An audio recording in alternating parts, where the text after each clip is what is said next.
Hello and welcome to today's April 1st Daily News Report. If you're a subscribed member of my community, then welcome back. You watch this channel each day because I keep you in the loop on what's really going on in Washington, D.C. with President Biden and the U.S. economy. There's so much going on, you're not going to believe it. Let's jump right in. By the way, the March giveaway has ended, and I'm happy for all of the winners. And can't wait to see the photos of people wearing their amazing hats or shirts to start rolling in so that I can share that with you.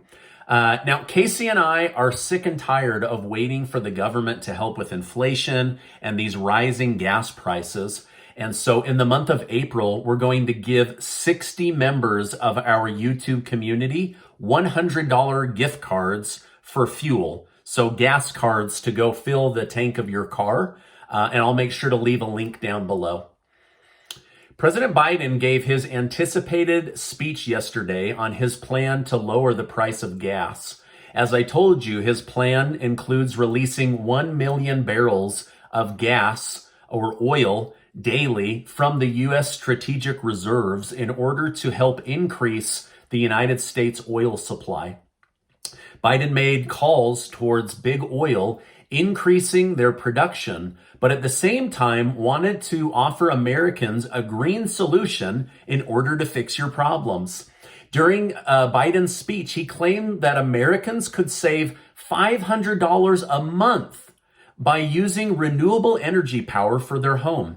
The White House had to immediately step in and correct these statements and said that Americans could save $500 a year, not per month. Biden confused year and month. So Biden continues to claim that green energy is cheaper, but without providing context to most Americans' lives. For example, Biden went on to say that the typical driver of an electric car can save $80 a month. Now, why is that unrealistic? Because electric cars are almost twice the price of gas-powered cars that are their same size. So the upfront expense is tremendous. The barrier to entry is tremendous compared to saving $80 a month. I think there's a lot of Americans that would love to own an electric car, but currently the price of them is just too high. Tesla, for example, has raised their prices twice in the last 30 days. Now, the irony is that the very people that need to save $80 a month on gas are the very people least likely to be able to afford an electric car. So things are just absolutely backwards when it comes to helping people lower their bills by getting an electric car or adding $30,000 of solar equipment onto your house. Now, before you blast me in the comments, I have solar and I have an electric car, but I know that most people aren't in the position to be able to afford that. So I don't cram it down your throat. But that's the answer that the White House has, is go buy these very, very expensive upfront cost items in order to save yourself a little bit of money each month. Now, as the battle with high gas prices and inflation continues, more than 90 Democrats have asked Biden to extend the moratorium on federal student loan repayment through the end of the year. So it's supposed to be starting up in May. This would temporarily lift the burden off students who have currently racked up collectively $1.7 trillion in student loan debt. Biden has previously made statements saying he wishes to forgive a minimum of $10,000 per person, but said he's only been able to really make progress with those that had a school closure or those that are on disability, and you would have to prove that. So Democrats are calling on the president to extend the student loan repayment date by until the end of the year. At the same time, they're asking President Biden, keep your promise. You promised. People voted for you specifically for you to get rid of their student loan debt. Keep that promise. Now, if or when this happens, it is going to cause a stir of mixed emotions. For those with student loan debt, this could be an absolute game changer, and I totally recognize that. On the other hand, if you don't have student loan debt and you see all this loan forgiveness, at what point are the people going to say, forgive my credit card debt, forgive my mortgage debt? Why do they get special assistance and we don't, right? So again, we'll see if President Biden keeps this promise from when he ran for president. Okay, after former President Donald Trump came under extreme backlash for his missing phone records, 7 hours of missing phone records, it appears the media took this information and made a molehill into a mountain. I mean, they ran with it. What was he hiding? Burner phones, all of that. Well, now CNN has concluded an official review, and their conclusion is that no phone records were deleted and that Donald Trump just didn't use the phone for 7 hours. Now, the media went on to say that no modern president uses the White House switchboard on a regular basis. So that's what they were trying to track him with was, are you using the White House switchboard? And starting with former President Barack Obama, they just started using cell phones. So instead, they have these cell phones, but even those are monitored, tracked, and they record everything. Everything a president does is recorded. Now, on January 6th, Trump's White House assistant, according to these news records, was out sick or had taken a personal day. And so that's why there was a gap. She was not there recording what he did on his phone, and he did not use the White House switchboard. So if more is to come from this story, I will definitely let you know. But as of right now, it looks like this story that kind of caught fire has been extinguished. New job data has come out. In March, 431,000 jobs were added and unemployment dropped to 3.6%.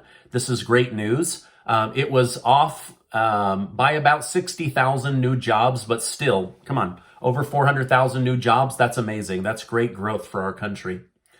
White House spokeswoman Jen Psaki is leaving the White House for a better job. She said that she's done all she could in the White House, but she has a better opportunity to be a part of a new news segment on MSNBC or possibly on Peacock. And so she's going to leave the White House for that. Republican lawmakers announced that they will be investigating Facebook and Twitter for conspiring to withhold information about President Biden's son's laptop and say it interfered with the U.S. presidential election. Also, 55 intelligence officers lied, saying that the laptop was fabricated and Russian misinformation. However, there has been a Hunter Biden investigation going on for 4 years now, so it's not looking good for him. But the question of did Facebook and Twitter conspire with the media to cover this story up 30 days before the election? Only time will tell, but that's a big story in the news today. This morning, the House of Representatives voted to make marijuana legal on a federal level. This means the laws around marijuana could be changing quickly. This would also have a major impact, or could have a major impact, on those that have been incarcerated for possession of marijuana. The Pew Research Center in 2021 showed that 60% of Americans think that marijuana should be legal for recreation and medical use, and only 8% of Americans are against legalizing marijuana at this point. Regarding the stimulus checks to help with these ridiculously high gas prices, unfortunately, it looks like this might be dead.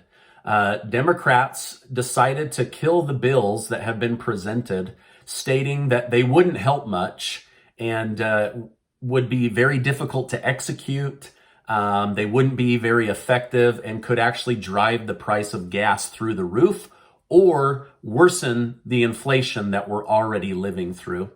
Now, I hate to be the one to be the bearer of bad news. That's my least favorite part about this job, but I wanted to let you guys know, as of right now, those gas stimulus programs or fuel vouchers or stimulus checks or debit cards, the Democrats are saying it's not worth it. Wouldn't even help the American people, which I don't know that I agree with. If I could get $300 to $500 right now to help with gas, that would be pretty sweet, but they just killed the deal. Now, the White House believes that there are better solutions and that they will share them with us just as soon as they come up with them. But so far, they're saying Biden's idea to release 1 million barrels of oil per day from the strategic reserve is absolutely brilliant. Although I would bet Biden didn't come up with that idea. But here's an idea. If it's so darn effective, why not release 2 million barrels every day for 90 days and really focus on driving the price of gas down? Because in 90 days, they're going to have a nice ramp up in production. But what do I know? I'm just a guy on the internet, right? Now, this comes, right? So out of one side of their mouth, they say, we're doing everything that we can. Out of the other side, Biden has, the Biden administration, not Biden, the Biden administration is blocking several offshore drilling operations, stating that they could hurt the environment more than helping Americans' wallets. And so for this reason, they're being shut down. Well, Joe Biden and Joe Manchin are bumping heads again. President Biden wants to remove Trump's Title 42 border policy. However, Manchin says this is a terrible idea. There will be a huge run on the border. Over 2 million people crossed into our country last year just on the southern border. Manchin says there will be a huge run on the border, and these people coming into the country could have all kinds of different variants of COVID. Plus, it's going to cost the American taxpayer an enormous amount of money, and there's serious safety concerns. So he's bumping heads with the president.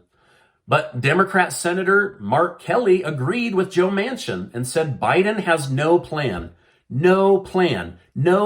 to secure the border or how to protect it. And he said, mark my words, there will be a massive run on the border, which will make America unsafe. This is from Senator Mark Kelly of Arizona. Lastly, the CDC says that close to 40% of teens are showing signs of depression. Masking them, isolating them, too much access to social media, and trying to do schoolwork over the internet has had a major negative impact on the brains of American teenagers and their levels of happiness. So if you have a teen, please show them love, show them extra time, make sure they're not on the internet or social media too much. What they really need from you is a hug and your time. Right? They are dealing with a lot that none of us had to deal with growing up. And so make sure that you're attentive to your teenage children. Now, this is my update for today. As I know more, I will definitely come on and share more with you. Remember, for the month of April, Casey and I are going to give $100 to 60 of you, and I'll make sure to leave a link below. These gas prices are just absolutely insane, but I'm going to make sure to leave a link down below. Now, before you go, I just want to remind you that you are amazing. I really, really believe that. And I appreciate you being in my community. Stay strong. I know we're going through a lot. Hey, I'll see you on the next video.